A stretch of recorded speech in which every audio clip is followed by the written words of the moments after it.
Ada hadis yang menunjukkan tentang kelebihan daripada salat kita berjamaah. Sabda beliau Nabi Muhammad sallallahu alaihi wasallam, "Man shallal bardain dakhalal jannah." Barang siapa yang mengerjakan salat pada dua cuaca dingin, maka orang tersebut dakhala, bisa dipastikan masuk surga. Semoga kita termasuk golongan orang-orang yang bisa istiqomah melakukan dua salat di cuaca yang dingin. Al-bardain yang dimaksud adalah dua salat, salat subuh dan salat asar. Salat nabung subuh dan asar, semua salat. Tapi ini merupakan sebagian kelebihan secara khusus bagi orang-orang yang perhatian tentang subuh secara berjamaah dan asar secara berjamaah, karena itu termasuk salat yang agak berat. Bukan agak, berat memang.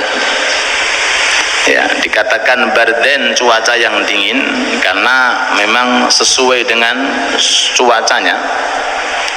Ya, karena waktu pagi, waktu subuh ini merupakan penghabisan daripada waktu dingin. Gimana bang? Ya, biasanya enak orang itu masih asik dengan bantalnya, masih asik dengan tidurnya. Salat asar adalah salat cuaca untuk mendatangi daripada cuaca dingin. Itu yang dimaksud al-bardain. Dakhalal jannah, orang tersebut dipastikan akan mendapatkan surga. Okay. Barang siapa yang istiqamah jamaah mengerjakan salat subuhnya dan istiqamah mengerjakan salat asarnya, maka dengan dua salat yang diistiqamahkan, orang tersebut akan mendapatkan surganya Allah Subhanahu wa ta'ala. Maka dari ini keterangan, ayo kita berusaha sekuat tenaga, jangan sampai meninggalkan subuh berjamaah dan meninggalkan asar secara berjamaah. Sampai-sampai di dalam firman Allah Ta'ala itu ada salat yang dirahasiakan oleh Allah. Kata-katanya di dalam Al-Quran itu kata-kata yang mengandung makna umum. Hafidhu ala salawati was salatil wusta wa qumu lillahi qanitin. Jagalah kalian terhadap salat 5 waktu. Hafidhu ala salawat was salatil wusta, dan salat yang tengah-tengah. Ini para ulama berbeda pendapat. Apa yang dimaksud salatil wusta, salat yang tengah-tengah? Apa? Apakah zuhur? Apakah asar? Apakah subuh? Toh padahal semua jenis 5 salat itu sudah dimasukkan ala sholawat. Mengadil wusta, salat yang tengah. Berarti Allah telah pisahkan, berarti ini memiliki kelebihan tersendiri. Lah, ulama berbeda pendapat sesuai dengan ilmunya masing-masing. Di antara pendapat dari sekian pendapat, yang dimaksud as-sholatil wusta adalah sholat asar. Sholat apa? Sholat asar. Ada yang mengatakan juga sholat subuh. Makanya orang-orang salaf itu menganjurkan, khususnya di pondok-pondok yang ada di kota Hadramut, itu salaman mantun sholat subuh dan salaman mantun sholat asar, dan boleh kapan saja orang itu bersalaman, karena hukumnya boleh. Kenapa kok mengkhususkan salaman setelah sholat subuh? dan mengkhususkan salaman setelah sholat asar seusai daripada sholat fardu, karena ada keterangan bahwa malaikat saat itu ikut hadir berjabatan tangan. Allahumma sholli ala Muhammad. Ya. Malaikat siapa? Malaikat badhe pamitan. Badhe pamitan nopo? Melaporkan amalan-amalan kita. Nah, jadi di malam hari ya, itu tadi malaikat naik untuk melaporkan amalan. Nah, dan ketika nanti malaikat-malaikat yang menjaga di siang hari ya, naiknya di waktu asar untuk melaporkan. Jadi perpindahan daripada sistem untuk mengatur malaikat-malaikat Allah subhanahu wa ta'ala diletakkan di waktu subuh dan diletakkan di waktu asar, sehingga kita dianjurkan bersalaman. Siapa tahu kita bisa mendapatkan keberkahan daripada barokah salaman para malaikat. Mudah-mudahan Allah jadikan kita orang-orang yang sukses fid dunia dan sukses fil akhirah. Amin ya rabbal alamin. Kita kenal istilah zaman azali. Pernah dengar istilah zaman azali? Okay? Zaman apa Pak? Azali. Zaman penentuan Allah terkait tentang hal yang ada di muka bumi. Ulang ulangi malih, zaman azali itu zaman penentuan. Zaman untuk pentakdiran, zaman penentuan. Jadi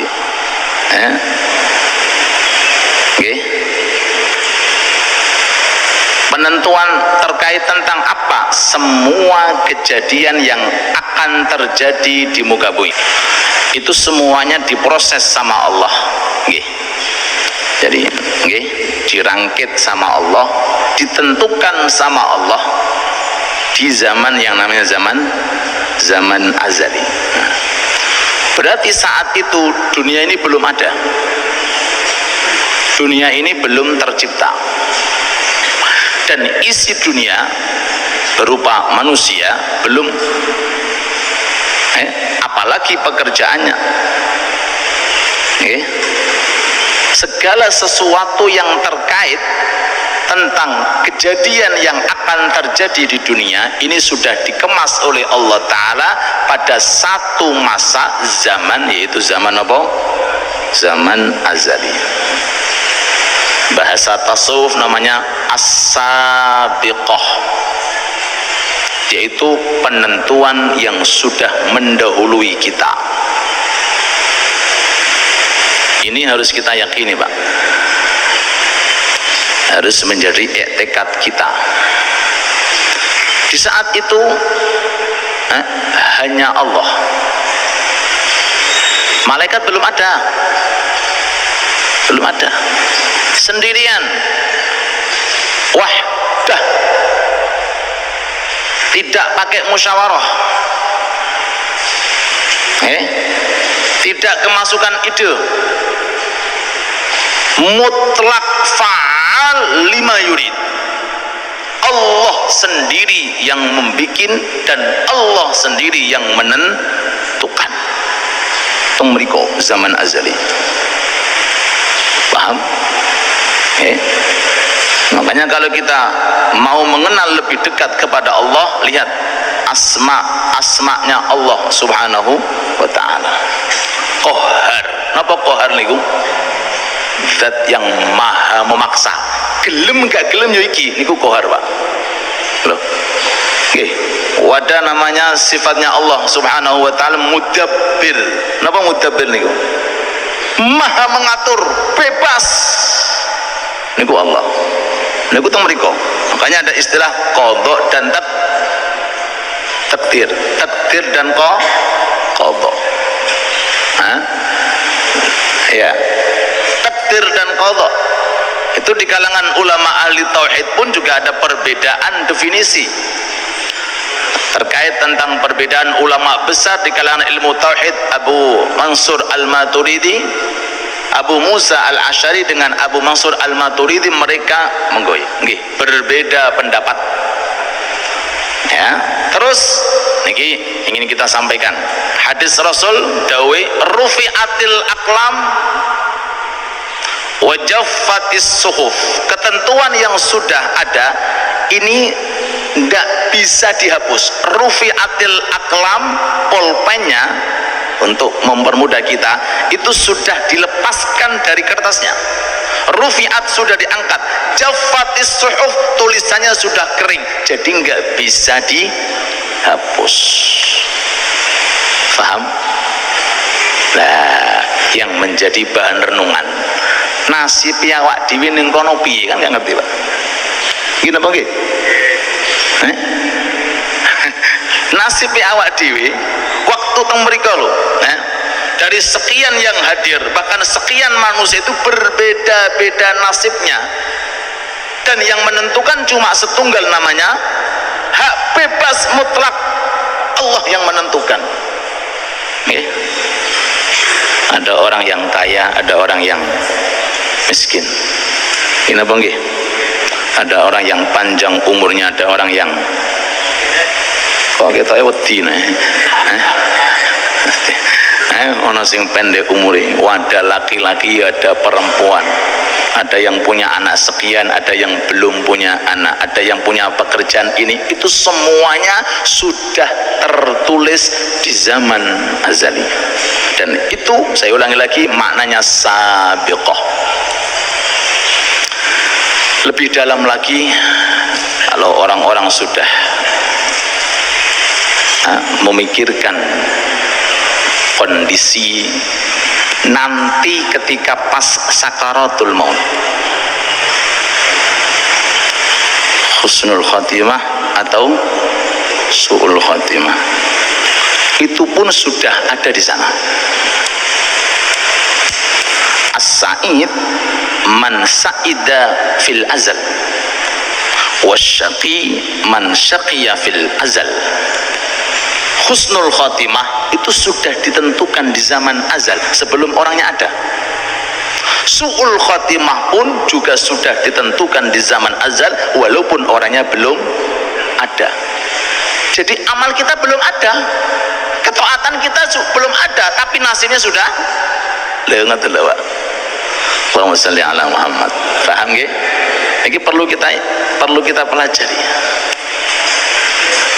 Tujuannya apa? Agar kita ini mboten petete.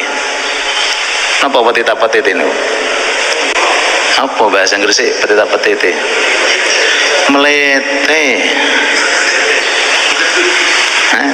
Sok-sok. Paling pinter, paling ahli ibadah, paling alim, gak ngerti nasibnya. Menghina orang yang belum ke masjid, mengolok-olok yang tidak hadir jamaah,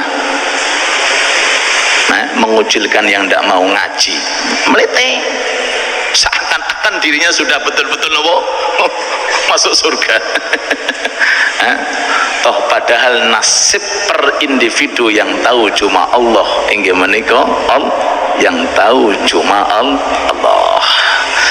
Ya, mudah-mudahan Allah berikan kepada kita hidayah sehingga bisa betul-betul berikhtiar menyesuaikan daripada nasib kita masing-masing. Cuma biasanya tiyang niku nek hati-hati selamat. Gini apa nggih? Biasane lho, nggih. Biasane hukum adah pengadatan tiyang niku nek hati-hati biasane selamat. Nggih. Walaupun belum bisa dipastikan, tapi biasane selamat. Mau kemana? Mau ke Surabaya. Tahu jalannya? Tahu. Ada kendaraannya? Ada. Bensinnya cukup. Tahu jalan? Tahu. Punya GPS? Punya. Kinten selamat mboten? Sing ngerti sapa iki? Mboten ngertas. jenengan nggih ngertos, wonge sing jalani nggih tidak ngertos. Cuma orangnya saya tak menghindar, nih ada mobil besar dihindari, nih ada jalan yang agak jenglongan di, walaupun pelan-pelan ngeremet engkau sampai surau. Niku untuk mempermudah kita. Untuk mempermudah kita.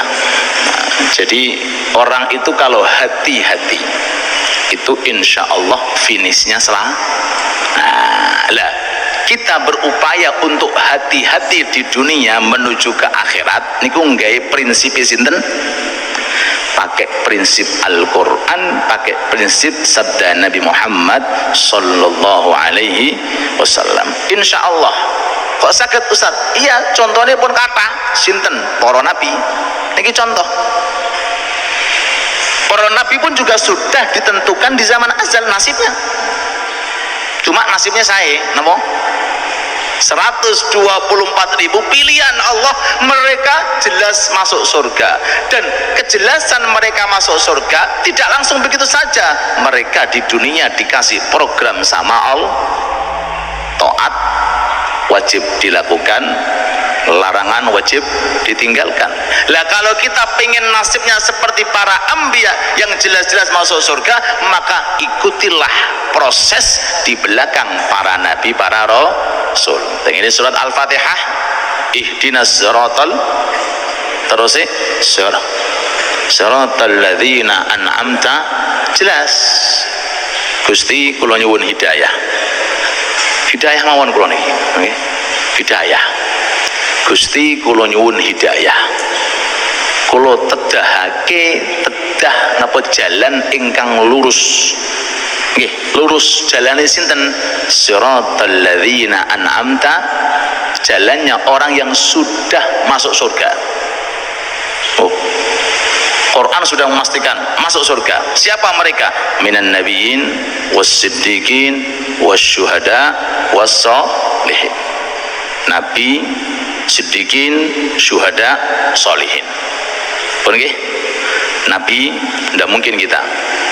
Syuhada ana sing angkat tangan. Syuhada siap perang, jihad, mati.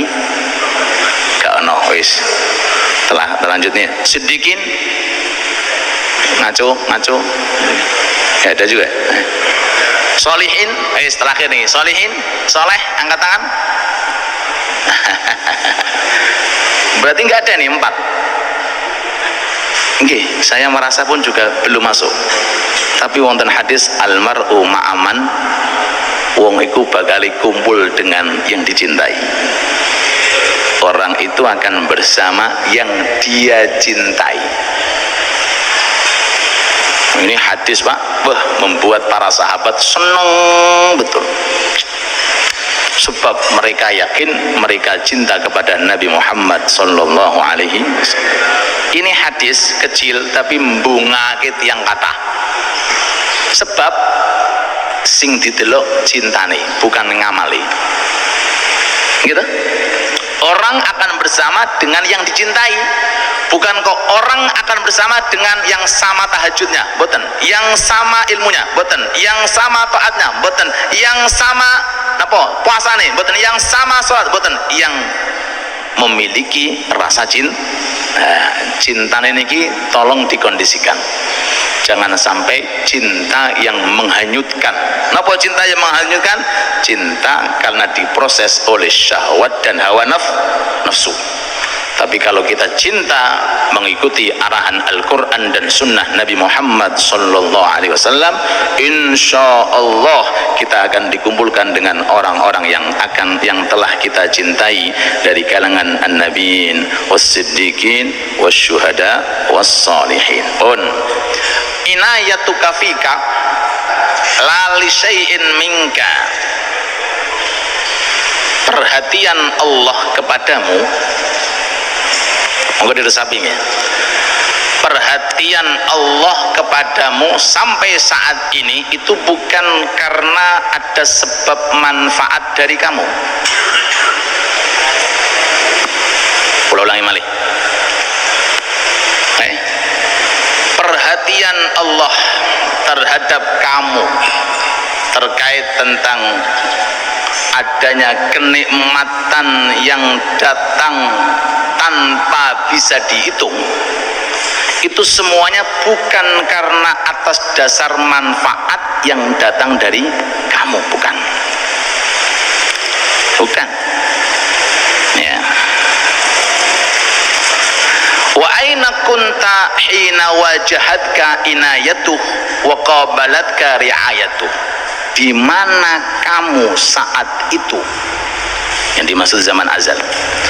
Wa aina kunta, di mana kamu di saat Allah Ta'ala memproses diri kamu dengan sebaik mungkin, mengatur urusan kamu sebaik mungkin. Kamu di mana? Belum ada. Ini yang saya tadi sampaikan di zaman apa? Azan. Sholatmu belum ada. Loh, belum sholat tapi sudah oleh Allah Ta'ala diproses dengan baik. Dikasih umur, dikasih rezeki, dikasih kesehatan, dikasih iman, dikasih Islam, dikasih istiqomah. Itu semuanya sudah dirangkum di zaman azali. Manusianya belum wujud di dunia. Jadi sedanten nikmat yang digerojokake oleh Allah Ta'ala kepada kita itu semuanya murni dari Allah, tidak ada kaitannya karena amal kita atau karena taat kita. Understand? Yes. Pun lam yakun fi azalihi ikhlasu a'mal wala wujud ahwal. Saat di zaman azal Allah Ta'ala memproses kita semua, menentukan nasib kita masing-masing, saat itu amal kita belum ada. Amal itu ketika ada orangnya belum ada. Bapak kita masih belum ada, mbah kita masih belum ada, nenek moyang kita masih belum ada, apalagi kita. Jadi nggak ada penyebabnya. Bal lam yakun hunaka illa mahdul ifdal wa azimun nawal. Justru saat itu memang murni benar pemberian dari Allah, tanpa dikaitkan dengan sebab-sebab berupa manfaat yang ada, yang yakni amal-amal kesolehan atau ketaatan kita. Allahumma salli ala Muhammad. Pun mudah-mudahan ilmu kita diberkahi oleh Allah. Monggo diresapi. Cedos amal jenengan yang jenengan lampai ini tolong jangan sampai dikaitkan tentang pemberian yang Allah Ta'ala berikan kepada kita. Sebab pemberian yang sudah kita rasakan itu sudah penentuannya di zaman ajali sebelum amal kita kerjakan. Paham?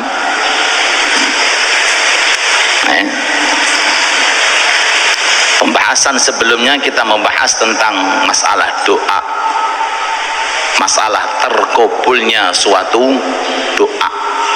Terkabulnya suatu doa atau harapan kita itu jangan sampai dikaitkan tentang masalah karena kita doa, betul, tapi karena memang sudah dirangkit oleh Allah Ta'ala di zaman azal, agar kita betul-betul bersih hidup di dunia, merasa enggak punya apa-apa. Itu tujuannya, boten nggadahi nopo.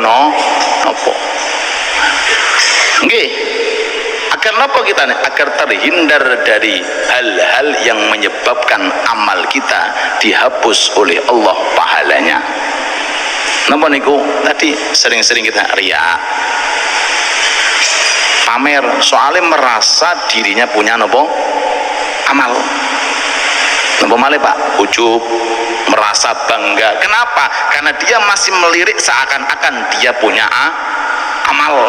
Nopo malih Pak? Sum'ah, mendengar-dengarkan dia punya amal. Kenapa? Karena dia masih melirik bahwa dirinya itu punya amal. Mudah-mudahan kita dijaga sama Allah, dilindungi sama Allah, khususnya amal-amal kita dari hal-hal yang tidak diridai oleh Allah. Rabbana atina fid dunya hasanah wa fil akhirati hasanah wa qina adzabannar. Amin ya rabbal alamin. Al-Imam Dhunnun Al-Misri, salah satu ulama arif billah, ketika ditanya bima arafta rabbak, wahai imam, kamu mengetahui Tuhanmu itu sebab apa? Dijawab, sebab Tuhanku. Araftu rabbi bi rabbi, bukan sebab sholatku. Lu ngoten lho Pak, bukan sebab ilmuku. Sholat ilmu ini barang anyar, napa? Barang anyar niki. Ditanya bima arafta rabbak, dengan apa wahai imam Anda bisa ma'rifat kepada Allah? Dijawab, sebab napa? Tuhanku. Araftu rabbi bi rabbi. Makanya ada maqalah laula rabbi ma'araftu rabbi. Kalau tidak ada Allah, tidak mungkin aku akan tahu Allah. La ilaha illallah. Dhuwur napa cethek? Jero napa cethek? Jero. Kurang jero. Terus kula jenengan enggak duwe apa-apa, mboten gadhe napa? Enggak punya apa-apa, kabeh iki wis ditakdirake oleh Allah taala. Makanya kita ucapkan alhamdulillah, di zaman azal Allah taala rahmat kepada kita sehingga kita ditakdirkan ngerti ngaji. Ngerti napa? Banyak orang belum tahu jalan menuju majelis taklim, tapi jalan menuju dangdutan apal. Nggih, jalan menuju kemaksiatan apal. Lu hati-hati lho Pak. Ya. Makanya kita nggak boleh, maaf, meledek orang, menghina orang, karena memang yang menentukan bukan kita. Dianya pun juga nggak tahu juga, karena itu yang menentukan adalah Allah. Maka sekali lagi alhamdulillah, ketoke nasib awak dhewe niki tapi masih belum bisa menentukan, karena finish manusia dilihat ketika orang dalam kondisi sakaratul maut. La ilaha illallah Muhammad Rasulullah. Pun sekedar contoh,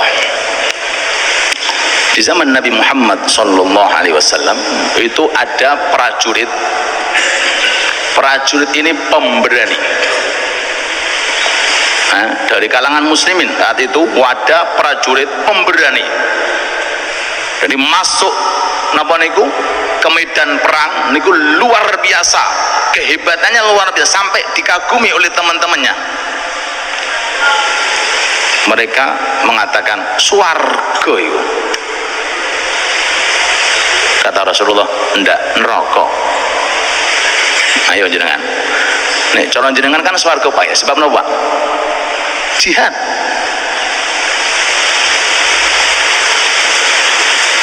Oh, para sahabat yakin.